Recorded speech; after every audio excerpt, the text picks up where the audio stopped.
Bueno, bien hallados y queridos suscriptores, perdón por estos días de ausencia que un servidor se ha marcado.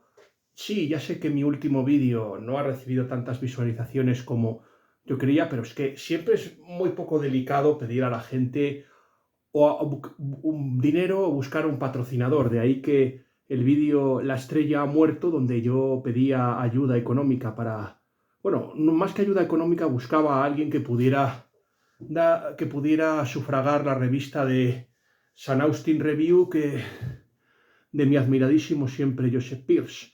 En este caso, tal y como se prometió, se va a ir a un tema distinto. Antes de todo, me gustaría varias cosas. Lo primero de todo, recomendar una novela de un escritor llamado James Acoli, que ha escrito una secuela de Ben-Hur llamada Aletheia. Ciertamente me pidió que la recomendara. Ciertamente yo creo que buscaremos ciertamente. En mi cuenta de Instagram se ha publicado ciertamente la historia y más o menos el tráiler de la novela de James Acoli, o sea, de Aletheia, y yo creo que teníamos que hablar de eso. También, por ejemplo, no se me olvidó decirlo, pero también dejamos en mi último vídeo unos enlaces o unos links para que ciertamente ustedes pudieran comprar el último libro del profesor Alfonseca sobre Monod, sobre azar e incertidumbre. Y también se ha dejado otro link para que ustedes puedan adquirir la última novela de Ana M. Luján, la hermana de Marta Luján, que ha escrito una novela romántica también de fantasía llamada La exploradora de mentes. Yo ciertamente también me gustaría recomendarles. Y por último, también ayer estuve viendo el maravilloso programa donde aparecía mi buen amigo Daniel, el historiador y espatario godo Daniel Gómez Aragonés, y tuvo un final de programa magnífico, interviniendo en dos temas particulares que fueron ciertamente para hablar de su libro sobre las reinas godas, ciertamente, y la influencia de las mujeres en el reino de los godos, contando aspectos muy interesantes. Estuvo muy bien acompañado por Pedro Fernández Barbadillo, conde, el historiador Fernando Paz y Carlos Esteban, y un brillantísimo que yo siempre lo he admirado. Aquí se ha reseñado su novela, si lo queréis ver, El jinete de luz, José Javier Esparza. No solo eso, sino que mi amigo se brindó también una intervención bastante potente y brillante. Ah, por cierto, sé que llegó con un día, bueno, al cuerno, ustedes no saben cuándo he grabado este vídeo, así que quería también empezar felicitando el día de Santiago a todos nuestros suscriptores, a todos los Santiagos, Jaimes y Diegos que vean este vídeo, que se sientan felicitados. Sí, también hubo ciertamente una intervención acerca del apóstol Santiago. Es verdad que no fue como la del año pasado, donde se le dedicó un programa entero, pero yo ya les digo, el último programa del Gato de Úxares estuvo muy bien, y mi amigo Daniel Gómez Aragonés estuvo magnífico, ciertamente. Mi gran amigo Federado Godo estuvo brillantísimo. Yo ciertamente les recomiendo que vean el programa entero, ciertamente. Y aparte de lo de mi amigo Daniel Gómez Aragonés, estuvo muy bien la intervención de Luis Gorochategui, el autor de la contraarmada, donde se cuenta la derrota inglesa en La Coruña y en Portugal. Pero en este caso, Gorochategui de lo que hablaba es del 500 aniversario de la misión Loisa. Ustedes supongo que conocerán la vuelta al mundo del Cano. Bueno, la expedición de Magallanes, que terminó con Magallanes, el pobrecillo fiambre. Yo ya les digo que esos viajes, irse al Pacífico, era jugarse la vida. La expedición Loisa, aunque no tuvo éxito y en la que murió de Juan Sebastián Elcano, pues hubo una fragata, el San Lesmes, que se perdió y más o menos originó más o menos, no sé si ustedes han visto la película de Motín a bordo, pues ocurrió algo muy parecido. Esa fragata se perdió y luego los españoles se juntaron con los indígenas y formaron, por ejemplo, y tuvieron unos descendientes con los que se encontraron los españoles un tiempo más tarde. Y hay quien dice que el mapa con el que Cook pudo llegar a Australia ya habría sido obra de la San Lesmes o, por ejemplo, Torres y luego Juan Fernández. O sea, cuando saquearon los ingleses Manila en la guerra de la Guerra de los 7 Años, en 1762, que llegaron a apoderarse de La Habana y Manila los ingleses, después de la Guerra de los 7 Años. De ese tema creo que se habló en mi penúltimo vídeo, que es esa crítica de Atala y René, que yo, por supuesto, los recomiendo. Yo todavía no sé vincular vídeos uno con otro, porque todavía, pero yo francamente les recomiendo ese. Se les recomienda mi vídeo de Atala y René donde se contaba este tema. Pues lo que ocurrió ciertamente es que ciertamente los españoles ya habían llegado a Australia antes que los ingleses. Está por ahí el estrecho de Torres. No he mirado como me preguntó mi padre cómo se llamaba Australia antes de la llegada de los ingleses, que le dieron ese nombre, pero ciertamente ya habían llegado. Yo creo, y es muy interesante conocer el caso de Torres y sobre todo de Juan Fernández. Este Juan Fernández pudo haber sido el origen de la leyenda de Robinson Crusoe, y es también muy interesante. La misión, por ejemplo, de Loaiza, pues terminó con una guerra contra los portugueses. Llegamos ahí a... muchos de los habitantes de las Molucas apoyaron a España y luego como éramos pocos, pues el rey Carlos V, aprovechando que esas tierras no le tocaban, pues se hizo el sueco y más o menos negoció con Portugal, o sea, dijo, las vendió a Portugal sabiendo que esas tierras no le pertenecían a él, sino a Portugal, y luego como si fuera alguien tan grandioso como Florentino Pérez, se guardó una opción de compra para las Molucas, que por supuesto no llegó a ejercer. Necesitaba tener ya se había casado con la reina Isabel de Portugal o Isabel de Avís, y necesitaba que Portugal no se levantara contra él porque estaba en guerra con su mortal enemigo Francisco I. Supongo, sobre ese tema les recomiendo la novela del paje del duque de Saboya, de Alejandro Dumas. Yo creo que, a pesar de ser francés, creo que es más o menos íntegro a la hora de contar la historia, aunque nuestro Felipe II no lo ponga nada bien, pero bueno, eso es lo que quería contarles. Y después de estas breves noticias, donde, por cierto, compren el libro de las reinas godas. Yo cuando pueda, yo ya saben que lo compré y lo enseñé en uno de mis unboxing, cuando pueda lo voy a leer y le voy a escribir, y le escribiré una reseña, y además haremos un vídeo en este canal para hablar del vídeo de las reinas godas. Por cierto, que aún le debo a mi espatario y amigo godo, a mi compañero historiador Luis Daniel Gómez Aragonés, un vídeo acerca de su libro acerca de Toledo, ciertamente. Todavía se le debo ese vídeo. Y bueno, ya sin más preámbulos, vamos a hablar de la crítica que por supuesto nos toca. Por supuesto nos estamos refiriendo a esta novela, Demasiados coches fúnebres. Demasiados coches fúnebres es la sexta novela protagonizada por el detective creado por Edmund Crispin, más conocido como Bruce Montgomery. Este buen señor fue una persona licenciada en lenguas clásicas. A ver por qué universidad, no sé si es Oxford o Cambridge. A ver, en Oxford. Licenciado en lenguas clásicas por Oxford. Y este hombre además era organillero y tocó en el coro, ciertamente. Le gustaban ciertamente... ¡Uy, Dios! Ya saben, los gajes del oficio. Le gustaban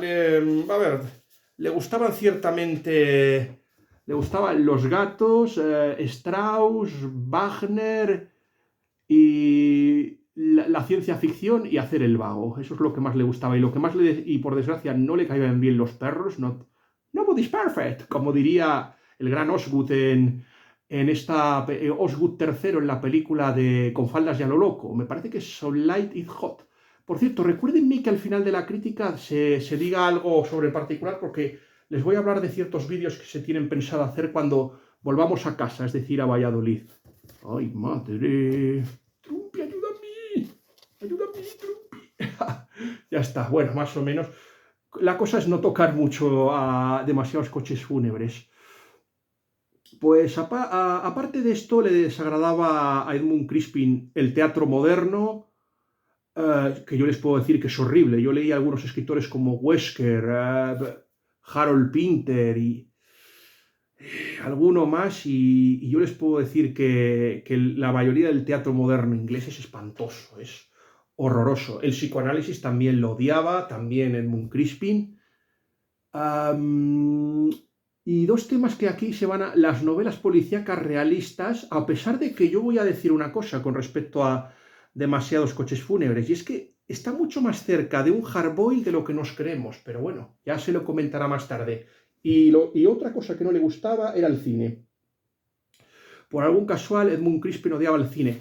No lo he contado en mi crítica, pero ya saben que uno de mis escritores favoritos, en este caso Graham Greene, era muy famoso en cambio, por ser crítico de cine y escribir críticas muy severas.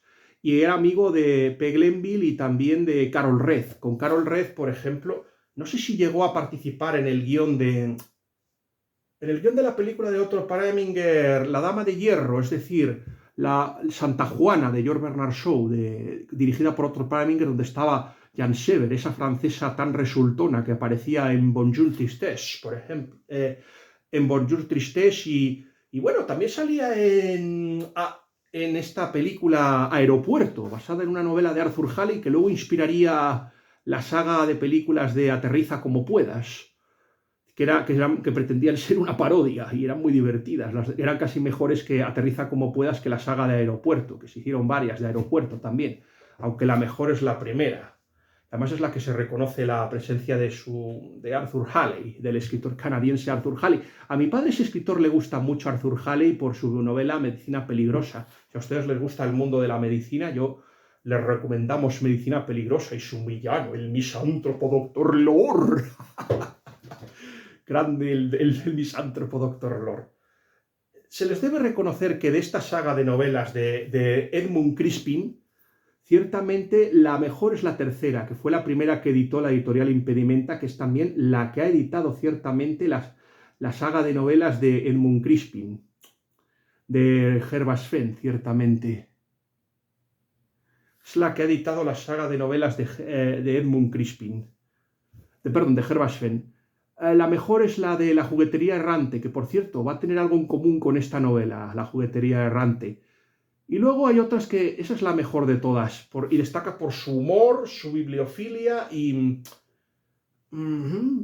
por ser una novela policíaca. Y luego ya otras que no están tan bien, pero que no son malas, son El canto del cisne, por ejemplo, también muy divertida, porque ahí hace dos cameos el escritor C.S. Lewis, y ahí sobre todo... Ahí está basada en una orquesta que va a tocar un tema sobre Wagner, Los Cantores, me parece. Los Cantores de Lübeck, no me acuerdo cómo se llamaba. Luego, ciertamente, las otras dos novelas son Enterrado por placer, que fue la antepenúltima que sacó la editorial Impedimenta, y luego La Mosca Dorada, que fue la primera, que no sé por qué es la que tengo con mejor valoración. Yo recordaba a Enterrados con placer con mayor gusto, porque ahí es donde el pobre Hervas Fenn se presenta al Parlamento y no es elegido por un tecnicismo legal. Es que P.D. James, en su guía sobre la novela policíaca, dijo que evitando la elección de Hervas Fenn como parlamentario, pues él podría seguir investigando. Quiero recordarles que Hervas Fenn es especialista en literatura por la universidad, me parece que de Oxford, ciertamente. En este caso, se resuelve un poquito la trama de la última novela, porque qué es lo que pasó con el candidato que resultó elegido para el Parlamento. Creo que se vio involucrado en el envenenamiento de una prostituta, y así es como se salda más o menos la intriga, y esto se resuelve aquí. Es muy interesante el comienzo, la descripción de Hervas Fenn, por ejemplo, en el pueblo de Fulton Long. Aquí es que está muy bien descrita esa literatura de posguerra, que por ejemplo que se hacía en novelas como La señora McGinty ha muerto, de Agatha Christie, o por ejemplo Señoritas de escasos medios, que me parece que también se publicó en Impedimenta, escrita por una escritora que yo también les recomiendo, Muriel Spark, escocesa y también de ascendencia judía, aunque se convirtió también al catolicismo. Esa me parece que también estuvo trabajando en el Foreign Office Inglés. Muriel Spark. Al bueno de Hervas Fenn le han contratado como asesor en una película, o sea, en una película que pretende adaptar un episodio de la vida de un escritor muy interesante, Alexander Pope. Creo que ahí más o menos he conseguido que en la portada salga Alexander Pope, ciertamente. salga Alexander Pope en la portada. Alexander Pope era una persona que medía que vivió a caballo entre el siglo XVII y XVIII. Era católico y al ser católico se le privó ciertamente de recibir una educación, así que tuvo que ir a una escuela clandestina y luego de recibir una educación autodidacta. Alexander Pope, que es una persona que mediría 1,30 m y 1,40 m y tenía el síndrome de Potts, una tuberculosis gravísima, este personaje podría ser interpretado maravillosamente por el actor que interpreta a Tyrion Lannister en Juego de Tronos, la mítica serie de HBO. Sería un personaje que podría interpretar, igual que Miles Vorkosigan, ciertamente. Yo doy ideas, a ver si Hollywood me compra alguna y olvida el wokismo, por cierto. Y lo que se les quería decir es que este Alexander Pope es muy interesante porque fue amigo de Addison, de Gay, no sé si de Sterne también, de Jonathan Swift. De hecho, aquí a Jonathan Swift, ya les hablaré un poquito del productor de la película, de Guy Slepe, pero vamos a seguir con la biografía de Alexander Pope, de nuestro dicharachero inglés. Este Alexander Pope, pese a no casarse, sí que tenía amigas femeninas, como era Lady Montagu y ciertamente también Martha Blount, que precisamente la actriz que muere, que se suicida, o sea, Gloria Scott, iba a interpretar el papel de Martha Blount, que es la compañera y amiga del poeta Alexander Pope. Alexander Pope es un gran poeta, por ejemplo, tiene ahí La Anunciada, La violación del rizo, un estudio sobre Shakespeare y sobre todo, por lo que es más famoso Alexander Pope es por haber hecho una traducción al inglés de la Ilíada y la Odisea. Por eso es enormemente famoso Pope. Es verdad que no fue excesivamente prolijo en alabanza a Samuel Johnson con él, pero es interesante. Este Alexander Pope, paradójicamente, estaba cercano a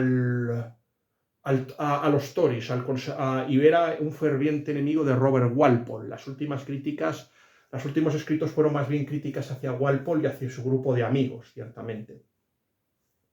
Estaba en esa misma línea con el político Tory Lord Bolingbroke. Aparte de esto, Pope llegó a conocer a Händel, a Guy, que yo creo que ya hemos hablado de Guy, a Wycherley y un escritor enormemente interesante, el glorioso Dryden, como le llamaban en la novela de Walter Scott, El Pirata. En El Pirata ciertamente se llegó a decir que había un personaje llamado Claudio Halcro que estaba todo el día diciéndole al protagonista Mordaunt, que luego inspiraría al villano de 20 años después, hablando de el glorioso Dryden por aquí, el glorioso Dryden por acá. A diferencia de Wycherley, que se hizo católico pero luego apostató miserablemente, Dryden sí que en un principio era favorable al protestantismo y era el mismo anglicano, pero con la llegada al trono de Jacobo II se hizo católico y, ojo, no renegó. Parece ser que siguió siendo católico y esto es lo que lo hace muy interesante. También, no sé si se lo dije, pero Pope fue amigo de Händel. Lo que es interesante es hablarles de un poema que escribió, que es Elegía por una mujer desdichada, donde el autor se conduele y llora por el suicidio de un personaje llamado Elizabeth Gage o Elizabeth Weston, que se suicida y más o menos... Hay algunos que llegan a decir que ese poema fue una apología del suicidio, ciertamente. No sé si fue el doctor Samuel Johnson quien llegó a decirlo, que era una apología del suicidio, pero lo que pretendía en realidad era una crítica a los parientes, sobre todo al marido y al tío de la joven que la dejaron abandonada de mala manera. Eso es lo que se quiere ver. Y de eso va exactamente esta novela. Esta novela que usa la excusa, por ejemplo, de este poema, es muy interesante. Vamos a ver, me parece que Andrew Lapen me suena que aparecía en la novela anterior, que era Enterrados por placer. Creo que no les hablé de las dos novelas de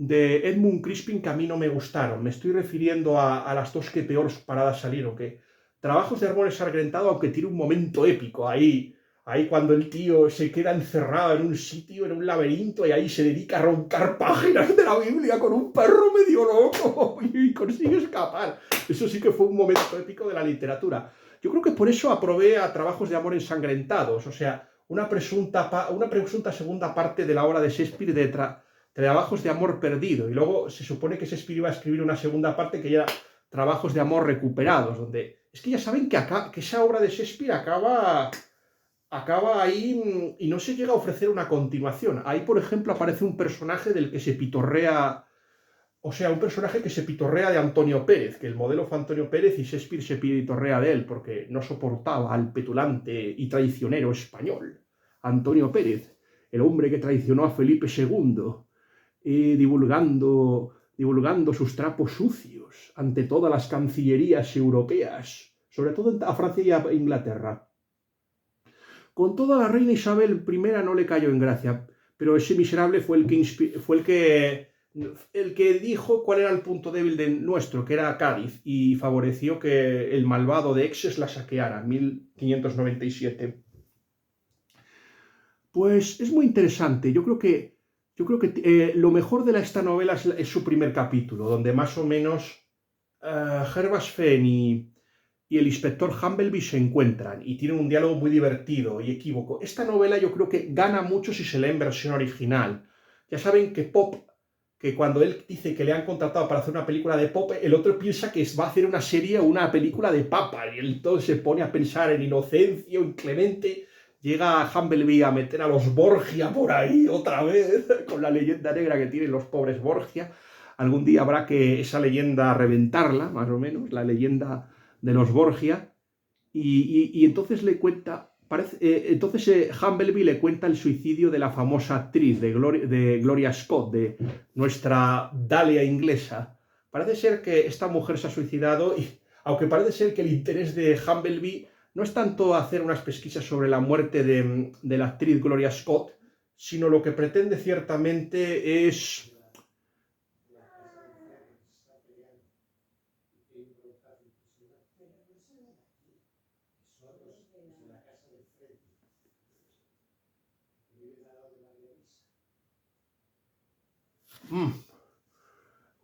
Bueno, Gloria Scott ciertamente... bueno, lo que quería en realidad Humbleby ciertamente era ciertamente ver los estudios. Es muy interesante, yo creo que en este caso vemos las tinturas más negras del mundo del cine. Ya saben, y creo que se les dijo al principio de esta crítica, que a Edmund Crispin no le gustaba el cine. Es verdad que no llega a la crítica al río como si, por ejemplo, hace la novela de Raymond Chandler, la hermana pequeña, donde Raymond Chandler, que fue guionista de Hollywood y que lo trataron a patadas, el Raymond Chandler es el creador del detective Philip Marlowe y uno de los más grandes escritores de Hard Boiled.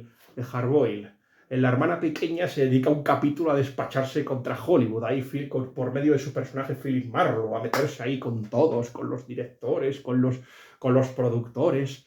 Aquí ciertamente, si les gusta a ustedes el cine inglés, pues mira, aquí se habla de productores como Rank y Korda, y cuando están hablando aquí con Judy Annecy Flecker, la señora Flecker, tiene un nombre, por cierto, inolvidable, ella les empieza a hablar ahí, empieza a hablar de directores, de productores y también y aparecen ahí los compositores, que son básicos para las películas. No se les ha dicho, pero el pueblo donde está más o menos el estudio de cine, donde se va a rodar esa presunta película de la dama desdichada, bueno, más que de la dama desdichada, de Pope, pero pensando que tenía una relación amorosa con la Elizabeth Gates y que por eso escribió El problema, o sea, por eso escribió el guión de la película, o sea, Guy Slaipe parece ser que su hermano Andrew, que yo tengo la sensación de que aparecía en una de las novelas anteriores, Andrew Leipe, por ejemplo,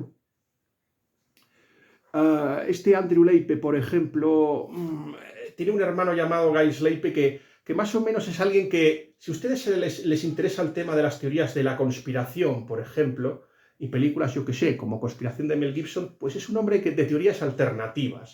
Por ejemplo, tiene la teoría alternativa de que William Shakespeare no habría escrito sus obras y que lo habrían hecho, y no, según él, no habría sido Christopher Marlowe, no habría sido Francis Bacon, o más conocido como, o mi amigo el profesor Alfonseca diría que no es Francis Bacon, sino que sería Francis Ham o Jamón, como diría un personaje Por cierto, de una saga de novelas que yo les recomiendo y que a mi padre le encantan. En este caso me estoy refiriendo ciertamente a la novela, a la saga de historias de Guillermo Brown, el adorable personaje creado por Richmal Crompton.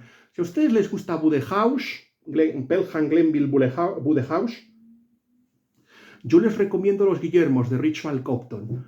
Tampoco está el personaje de Edward de Vere. O sea, Edward de Vere es el conde de Oxford que según la película Anonymous de Roland Emmerich, este personaje fue interpretado por Rhys Ifans, que ustedes le conocerán porque era el tío que aparecía desnudo, con barba y pelo rubio en Notting Hill, la maravillosa película romántica en la que salían Hugh Grant y Julia Roberts, ciertamente. Pues esta película trataba de demostrar que no había sido William Shakespeare el que había escrito las obras, sino que había sido Edward de Vere. Pero lo interesante no es si Shakespeare escribió o no sus obras, lo interesante es que pone a la monarquía isabelina como lo que verdaderamente era, como un gobierno de plutócratas sin escrúpulos, en este caso la familia de puritanos y ladrones de los Cecil, que eran unos canallas de la peor condición, perdón tío, peor tío por ensañarme.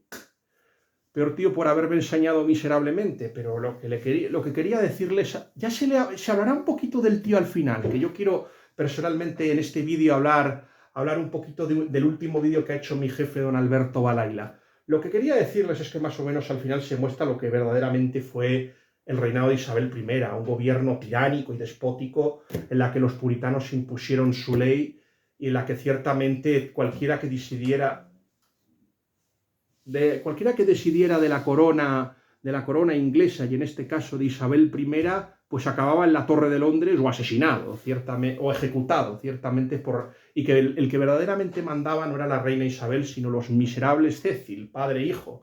De hecho, el hijo ciertamente llegó a inspirar al Ricardo III de William Shakespeare.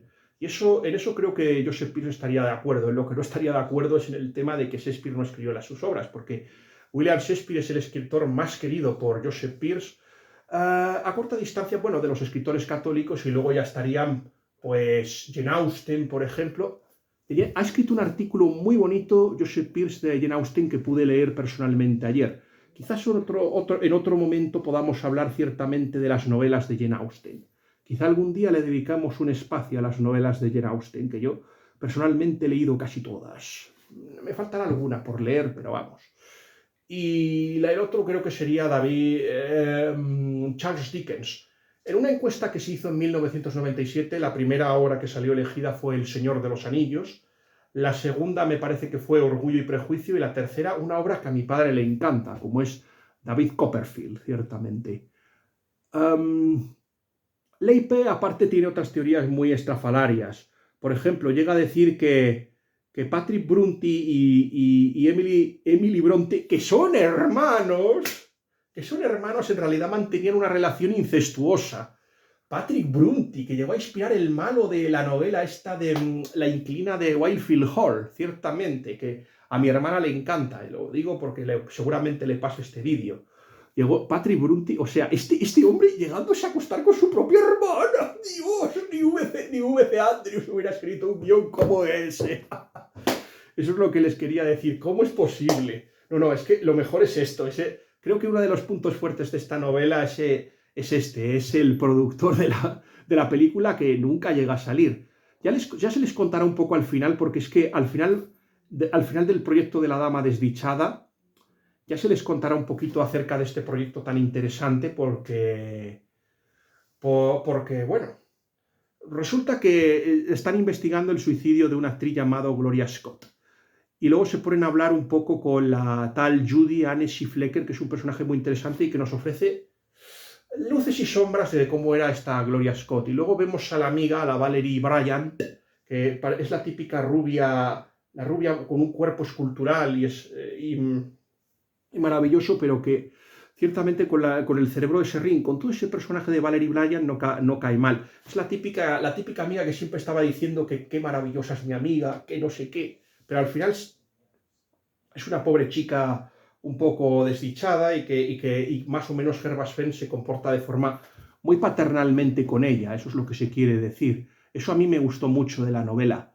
Yo creo que la novela es muy interesante hasta que llega a la reunión y entonces aparecen los diferentes personajes. Auremedon, por ejemplo, o Medesco. Me parece que es Aure Medesco. He puesto Aure y Medon, pero creo que es Aure y Medesco. Luego está el otro asesor histórico que tienen, que no sabe cuándo termina el reinado de la reina Ana. Estamos hablando de Gresham, de Cambridge. Aquí se vive, supongo, una rivalidad famosa entre Cambridge y Oxford, que no se podían ni ver, se odian.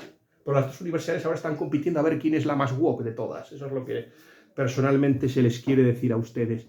Luego está, por ejemplo, Brian Salford, que me parece que es el otro coproductor de la película, y luego ya están la manzana de la discordia, Stuart North, que es el que motiva la rivalidad entre Magde Crane, que es la actriz principal y que va a ser la que va a interpretar a Lady Montagu, y luego está Gloria Scott, porque Stuart North está protegiendo a Gloria Scott, la está protegiendo ciertamente la está protegiendo de sus dos hermanos. Y luego está Maurice ciertamente Crane. O sea, hay cuatro hermanos. Están a la preproducción solo van ¿cómo se llama? Magde Crane, luego van Nicholas Crane y Maurice Crane y Magde Crane. Son los que van. Hay otro hermano que es uno que se supone que es que no tiene muchas luces en la cabeza y que le han dado el puesto porque, por nepotismo. Con todo ese personaje no cae mal. Y entonces es cuando aparece el primer capítulo acaba con un acontecimiento dramático y espectacular que es el que hace que el caso se desarrolle. Hay un personaje que también, que es el conductor, el que les lleva a ver a Valerie Bryan, Johnny, que ahí les lleva en el carromato, en el carro este. Es muy interesante también la descripción de Fulton Long. Aquí ya se ve la Inglaterra de posguerra, se ve cómo las ciudades el mal estado de las ciudades dormitorio y cómo se ha quedado así anclada y estancada. El panorama que se nos ofrece es dantesco, ciertamente, de Fulton Long, ciertamente. Es muy interesante lo que se nos ofrece de la ciudad dormitorio de Fulton Long, donde está el estudio de cine. Pero es paradójicamente a raíz del primer crimen cuando ciertamente la novela empieza a caer muchos enteros. Yo ciertamente, una de las cosas que dije en mi crítica, si estaba ciertamente más cercana a la juguetería errante, si esta novela está más cercana a la juguetería errante, el canto del cisne, Enterrado por placer o La mosca dorada, o estaba más cerca de las otras dos que me gustaron menos. En este caso, Trabajos de amor ensangrentado y la más desastrosa, Holy Disorder o Asesinato en la catedral. Asesinato en la catedral no me gustó absolutamente nada. Le puse un 3, pero yo creo que después de que termine esta crítica le voy a bajar a un 2. Metí una intriga muy desagradable entre nazis y de nacionalsocialistas y de brujas. A mí esa no me gustó absolutamente nada, esa novela. Ciertamente, el gran problema que tiene esta novela es que es la desaparición del detective. O sea, si tú es que le ha pasado, creo que ya se habló en la crítica de Los milagros de Namilla, donde se dijo que una de las novelas, La salvación de una santa, una de las cosas que adolecía era que el detective principal, Manobu Yukawa, desaparecía. Igual pasaba en la tercera novela de la trilogía cósmica de C.S. Lewis. Nos estamos refiriendo a esa horrenda fortaleza o esa horrible fortaleza. En esa horrible fortaleza Elwin Ransom no sale hasta casi el final y eso es prácticamente desastroso. Encima la novela es más larga de lo habitual. Y también ocurre lo mismo en Yatsutaka, pero en Yatsutaka creo que no se nota tanto de Yatsutaka es el pueblo de las no sé cuántas tumbas. Es una novela del detective Kosuke Kindaichi escrita por Seishiro Komiso. En esa novela, pero bueno, es que vamos a ver, si tú vas a prescindir del detective principal o lo vas a apartar durante gran parte de la historia, hay una novela de John Dixon Carr en el que también pasa lo mismo, que en realidad la historia, o sea, el detective está ahí en su casa y son los personajes los que le van contando la historia. Y prácticamente no Gideon Fell, que para mí es mi detective favorito de todos los del Detective Club. Otro día ya se les hablará un poquito más del Detective Club. Aquí no se ha hecho, pero en otro vídeo quizás a lo mejor podamos hablar un poquito más del Detective Club. No he querido aquí personalmente hacerlo, pero algún día ya se hablará un poquito de él. Al fin y al cabo, del Detective Club se les debe decir una cosa, y es que el primer presidente fue mi querido G.K. Chesterton, aunque no fue el que se le ocurrió la idea de inventarlo. Parece ser que la idea se le ocurrió a Anthony Berkeley, del que se hablará un poquito al final, de Anthony Berkeley. Al final de esta crítica, ciertamente se hablará un poquito de Anthony Berkeley, ciertamente. Y también se les puede personalmente decir que después de el primer crimen, pues lo que ocurre es que Humblebee, que está más despistado aún que su jefe, y su jefe Capsti, que está terriblemente despistado, aquí esa es la clave, porque Hermas Fenn ya les dice todo, les dice que les manda a hacer una serie de medidas para que, porque él sabe que el asesino de Gloria, el asesino de la primera víctima, pues tiene pensado seguir matando. Tiene un patrón también, ya se hablará de esto al final, y les recomiendo unas medidas, pero el idiota de Humblebee, o sea, a ver, Humblebee no es alguien como Gregson, como Attorney Jones y Gregson, u otros detectives, o Lestrade, o el inspector jefe Llaves, es de Agatha Christie, por ejemplo. No es como esos detectives, ni tampoco es como Watson, es decir, tiene cierta valía, pero comete el error ciertamente de no aplicar las medidas a tiempo.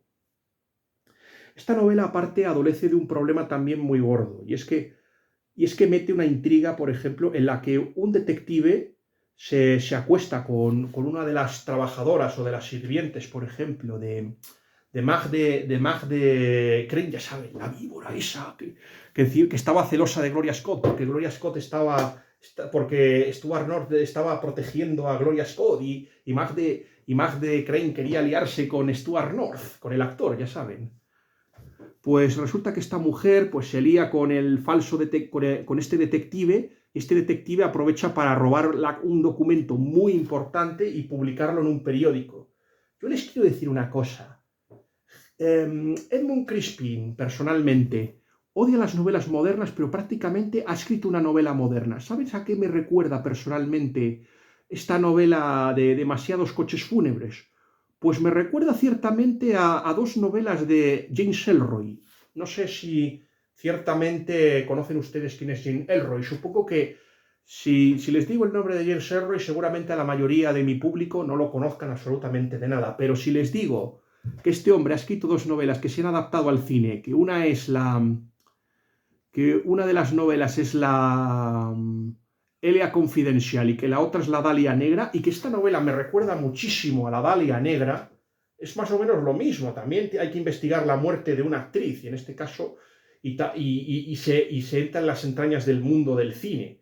Y esto de los polis corruptos, por ejemplo, y falsos detectives, periodistas ahí corruptos también y amorales. Esto, por ejemplo, es muy de Alea Confidential. Alea Confidential es magnífica porque es una película de Curtis Hanson y estuvo interpretada por tres actores fenomenales, como son Guy Pearce, que me parece que estuvo nominado al Oscar por The Brutalist este año, aunque lo ganó Adrien Brody. Russell Crowe, ganador del Oscar por Gladiator. Esta película la hizo antes de que ganase el Oscar por Gladiator y antes del Dilema. Y luego está Kevin Spacey.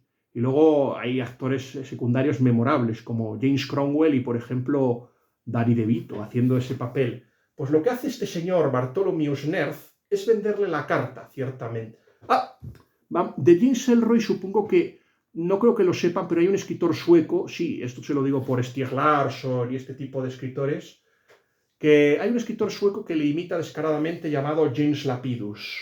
Sí, por si a ustedes les interesa mucho el tema de la novela negra. Yo es que no soy mucho de hardboiled, yo soy más de este tipo de novela problema o del Golden Age, de estas novelas del Detective Club. Pero yo ya les digo, esta novela, si bien es verdad que no es tan moderna como las de Anthony Berkeley, de las que luego hablaré, sí que ciertamente es muy interesante esta novela porque esta novela es enormemente interesante porque es que está muy cerca del hardboil para mí. Yo ya les digo, por cierto, recientemente James Ellroy, esto me lo ha contado Juan Manuel o se lo he leído a Juan Manuel de Prada en un artículo de Animales de Compañía, que supongo que mañana degustaré. Ha comentado que su nueva novela, Los seductores, perdón, no le ha gustado porque ciertamente, a diferencia de otras novelas, el autor no empatizaba con Marilyn Monroe. Marilyn Monroe, que le encantaba personalmente a mi padre, es una de sus actrices favoritas y él sentía fascinación. Hay una escritora japonesa llamada Ayako Sono, por ejemplo, también católica, que escribió una novela inspirada en Marilyn Monroe, El caramelo, creo que se llamaba esa novela.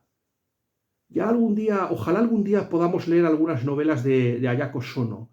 Es muy complicado porque esta escritora no se ha traducido, no se va a traducir al español y además es que tiene una ideología que es opuesta ciertamente a la que se está en España, así que dudo mucho que alguien la traduzca, ciertamente. Tiene unas teorías que, en fin, que hacen que prácticamente en España sea intraducible, pero ya personalmente dejo caer el nombre de Ayako Sono, personalmente. Por si algún día creo que sí que ha editado una novela en inglés llamada Milagros, ciertamente. Ya algún día hablaremos de esa escritora, de Ayako Sono, personalmente. Volviendo al tema de la trama, es que yo creo que el segundo acto, la segunda parte, que es la principal, me ha sacado un poco de mis casillas. Es que el tema aquí del chantaje y de la venta del documento a Bouncy, este periodista sensacionalista, pues es que me ha sacado muchísimo de la trama. Luego, más o menos, sí, vemos como la acción recae mucho en Humblebee, el policía, pero es que no tiene el carisma de Hermas Fenn y sus espaldas no pueden cargar y llevar todo el peso de la novela. Es verdad que sí que consigue evitar el envenenamiento de Nicholas Crane, que a mí ciertamente, ¿qué quieren que les diga? Yo creo que dentro de los miembros de la familia Crane fue el que mejor se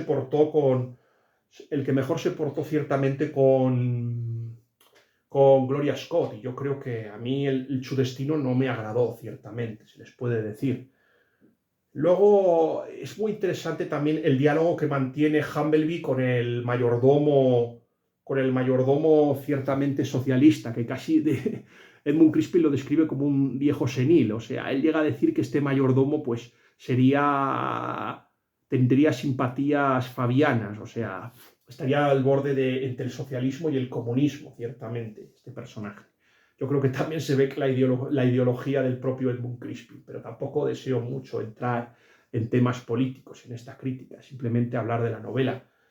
Hombre, a ver, aquí se demuestra que no es un idiota Humblebee, él mismo es capaz de analizar los componentes de la medicina de Nicholas Crane y descubrir que estaban a punto de envenenarlo con colchicina. Esto mi padre, que saben que ha escrito un libro llamado Los venenos en la literatura policíaca, cuando le conté esto sí que le ha gustado y considera que es uno de los puntos fuertes de la novela, ciertamente. Lo del intento de envenenamiento con colchicina. Aquí hemos estado hablando de... Hay escritoras que manejan maravillosamente bien los venenos en las novelas que hacen. Por ejemplo, Agatha Christie o Dorothy Leigh Sayers, que era Anne Hawking. Sí, me dijo mi padre que era Anne Hawking la que usaba el Taylor, ciertamente un manual de psiquiatría y toxicología, en el esa fue la creadora del inspector Austen y estaba muy en la línea de ese escritor llamado S.S. Van Dyne. Al fin y al cabo, yo para amenizar un poco esta crítica y les hablo de mis pocos conocimientos de la literatura policíaca para hacer la trama un poquito más interesante. Y ya les digo que es que esta novela, bueno, ya según se vaya hablando de esta crítica, ustedes se irán un poco dando cuenta de que me ha dejado muy frío, se les podría decir así. Por ejemplo, otro de los policías tiene que seguir las pistas de Mag de Crane porque es otro de los objetivos, ciertamente, del asesino de esta novela. Pero, ¿qué quieren que les diga? Yo es que creo que mientras Hermas Fenn está ideando un proyecto para hacer una película de Wordsworth, es que se le echa mucho de menos. Es que la novela no puede recaer sobre Humblebee ni tampoco con una trama tan mediocre como la del caso bueno, lo del robo o la sustracción del documento o la carta, donde se muestra El motivo o la causa del crimen, ciertamente. Yo creo que para mí la carta, pero es que es muy aburrido. Yo ciertamente a mí, a mitad de la novela, es que se me ha hecho, entre que me está costando muchísimo leer, por cierto, aquí voy a enseñarles mi próxima, la lectura que estoy leyendo ahora, ya. Voy a intentar avanzar un poco para ver si, mira, a ver si pueden.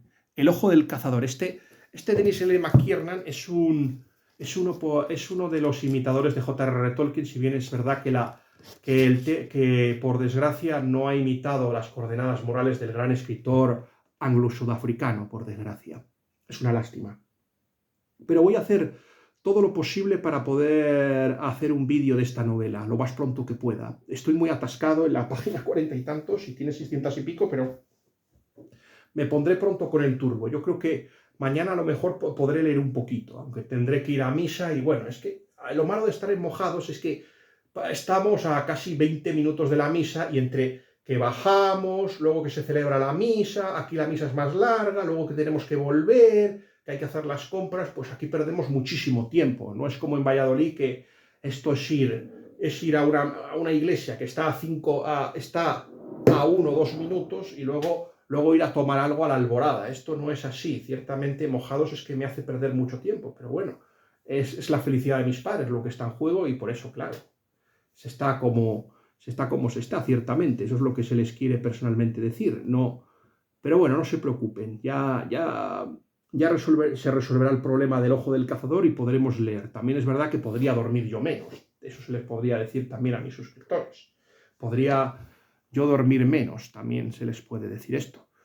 Y luego hay otras tramas muy interesantes. Por ejemplo, me gusta mucho también la matriarca de la familia Crane y el destino que se le da. El hijo David, el hijo que, bueno, que está contratado, pero como si no lo estuviera, porque es el hijo tonto de la familia. A mí me conmovió la historia de amor que siente por Judy. Es una de las cosas que yo creo que no me ha gustado de esta novela, el desenlace que se le da a esta historia, ciertamente. Hay algunos que han dicho que Edmund Crispin es un discípulo de G.K. Chesterton, pero a mí no me parece que para nada sea discípulo de G.K. Chesterton, en absoluto. En absoluto, y se les dirá al final por qué. Ciertamente, para mí, Edmund Crispin no es un discípulo de G.K. Chesterton. A mí es que, de verdad... Luego sí, vuelve a reaparecer Crispin después de una conversación entre David Crane y Judy Annecy Flecker, donde más o menos se descubre que el coche del otro pues le han cortado los frenos, y luego está la historia de Judy. Vamos a ver, es una parte muy interesante de la trama. Está basada en un relato de terror de un escritor llamado Emery James, Montague Rhodes James. Está basada mucho... Yo ese episodio lo he leído. A Emery James es posible que le recuerden por una película llamada La Noche del Demonio, que es una novela que es una película muy entretenida. A mí me gustó mucho. Yo la vi en el programa de Juan Manuel de Prada, Lágrimas en la lluvia. Me gustó muchísimo, a pesar de una aparición final que no tendrían que haber hecho, ciertamente. Pero bueno, oye, ya saben cómo son los productores, que muchas veces optan en lugar de por el miedo, pues prefieren la espectacularidad, porque así creen que van a ganar más dinero, y la gente verá más las películas. Pero bueno, ya saben cómo son las cosas. Al final, para la posteridad, a ellos no les interesa la posteridad, sino ganar dinero rápido. Es precisamente una de las cosas que critica Edmund Crispin en esta novela, con el famoso Leipe, que por cierto, el famoso Leipe no llega a salir. Y eso es lo que se les quería personalmente decir. Es que sabemos que tiene que haber un golpe de efecto espectacular, y sí, pero no. Como he dicho en mi crítica, es mucho ruido y pocas nueces. Es verdad que Fenn aparece y bueno, juega un papel un poquito más heroico, pero ya saben que Fenn es un personaje paródico también. O sea, no puede, pero vamos, o sea que sí salva a uno de los personajes, pero es que de verdad me deja frío. Es que el problema de esta novela es que me deja muy frío. Me ha dejado muy frío. Es que me ha dejado enormemente frío. Y además es una novela que quiere ser humorística, lo es durante el principio, pero luego tampoco, no te llega, no te transmite alegría tampoco. Te deja muy frío. Es verdad que sí, que el tono un poco ligero hace que sea... Pero, no sé, no es un humor con... No, a ver, no disfruté tanto como, por ejemplo, cuando leí La juguetería errante. Es verdad que tiene de interesante esta novela el tema del patrón, o sea, el asesinato con un patrón, ya saben, estilo Seven, donde se mataba siguiendo, por ejemplo, libros como, por ejemplo, los de Nathaniel Hawthorne y El paraíso perdido de Milton, novelas como El coleccionista de huesos, o sea, Zodiac, novelas, por ejemplo, como coleccionista de huesos, Zodiac, novelas como The Body, donde el asesino mata para formar el cuerpo de Cristo, este tipo está muy cerca también de este tipo de novelas. En este caso ya saben que el asesino mata siguiendo el poema de Elegía por una dama desdichada de Alexander Pope.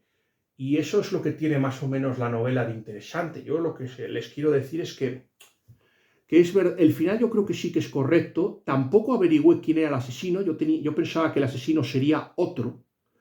Aposté por uno. Yo ciertamente el asesino no pensé que fuera ese. Yo tenía pensado otro asesino. Yo sabía que había algunos que no podrían ser el asesino, que más bien iban a ser las víctimas.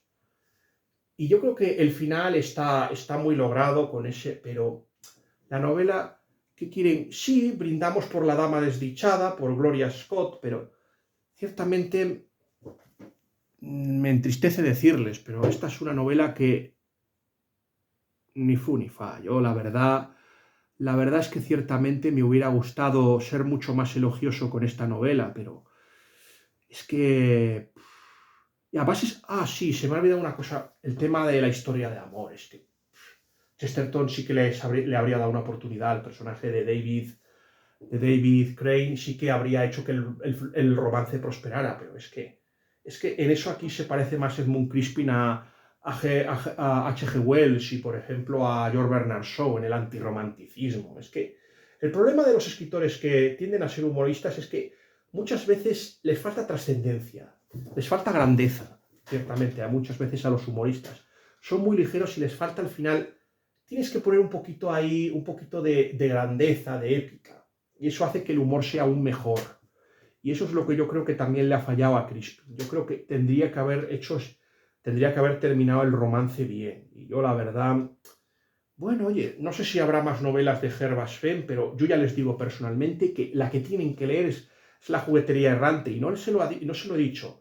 La juguetería errante tiene en común con Demasiados coches fúnebres, en que también que el título de la novela de La juguetería errante también está inspirado en un poema de Alexander Pope. Ahí sí que se lo van a pasar pipa. Hay humor, es divertida, tiene un montón de guiños bibliófilos y encima es una aventura descacharrante, desternillante y una de las mejores novelas policíacas que personalmente se han leído. La juguetería errante es un libro que ustedes tienen que leer, una joya incomprendida para mí, de lo mejor que he leído. Y también, pues oye, las otras novelas que hemos hablado. Esta, pues sí, les va a gustar, pero yo creo que les va a dejar que a mí, por ejemplo, me ha dejado muy frío. La nota que personalmente se le va a poner a Demasiados coches fúnebres va a ser 2,5 sobre 5. Aprobadito y gracias, a estudiar más para no ser un asesino, como diría mi maestro, el gran Ramón Bayarri, al que rendimos ciertamente un homenaje desde este canal. Y la siguiente novela que se va a reseñar para ustedes va a ser la novela de Barbara d'Aurevilly, La hechizada. Algunos me preguntan, ¿por qué Fons ha escogido ciertamente Demasiados coches fúnebres? Sencillo, yo di una opción. Yo dije que la gente podía votar qué crítica prefería. Y como yo fui el único que voté, o sea, yo fui el único que dije que ciertamente que quería escribir la crítica de Demasiados coches fúnebres, pues por eso salió lo que salió. Y por eso estamos aquí haciendo una crítica de Demasiados coches fúnebres. Lo siento, sed más y participad. Y yo os lo digo. Que lo más interesante no es lo que yo cuento en estos vídeos, sino ciertamente los comentarios que posteo y dejo caer por aquí. Pero ciertamente, yo ya lo digo, a mí me gusta que la gente participe y se involucre. Y sea, esto hace que el chat que el canal sea más interesante. Por eso se lo digo. Quería dar las gracias a mis últimos suscriptores que se me han unido. Creo que uno es María y el otro es su hijo Alex. Y quería darles las gracias y también al último miembro, Rambo Gil. Gracias a vosotros ya somos 137. Yo lo que espero ciertamente es que pronto podamos ser más y seamos un grupo más activo. A ver, yo no sueño ni con llegar a la millonísima parte de lo que tiene Quillo, ni mi jefe. ¡Ah! Sí, por cierto, que mi jefe ha hecho un vídeo buenísimo, acordándose hoy de todos los colaboradores que trabajan en su canal y también la gente Marielle y Maile, a los que mando un saludo y un abrazo, que son las que ayudan a montar las portadas y los vídeos del tío Alberto. Son, te diría yo, que sus manos, y me alegra que el tío haya dedicado un vídeo a sus colaboradores y a las personas que trabajan para él. Yo creo que eso honra a mi jefe y brindo no solo por esa dama desdichada llamada Gloria Scott, sino que también brindo por mi jefe, el mejor jefe del mundo y que jamás he tenido en mi vida. Y por último, quería personalmente decirles que ya tengo pensado 4 vídeos. A ver, no los vamos a hacer aquí en mojados, que aquí los vídeos que se harán serán críticas o de libros que voy a leer aquí o libros que personalmente que ya tengo por ahí las críticas y voy a hacerlas. Pero sí tengo pensado que vamos a hacer unos vídeos hablando de cuáles son las mejores películas, cuáles son mis películas favoritas de la década de los 30, de los 40, de los 50, de los 60, de los 70, de los 80, de los 90, la década de los 2000, del 2010. En 2020 me parece que no sé si la haremos, porque he visto muy pocas. Yo ciertamente el wokismo como que me ha echado de las salas de cine y no he vuelto a ver una película. Bueno, sí, las veo por la tele desde que ciertamente desde que echaron la batalla de los 5 ejércitos. Fíjense, no he ido al cine desde ese momento. Es que para darme, en fin, es desconsolador, desmoralizador, ciertamente. Y lo siguiente que voy a hacer es que puedo asegurarles que el vídeo número 100 tengo pensado que sea muy especial. De momento quiero decirles que este me parece que es el vídeo 74. Nada más, quería dar las gracias a mis suscriptores, también felicitar a mi querida Elvira y a mi pequeña Leti, que su cumpleaños es el 25 de julio. Nada más, que Dios guarde a todos los que vean este vídeo y nos vemos con la hechizada.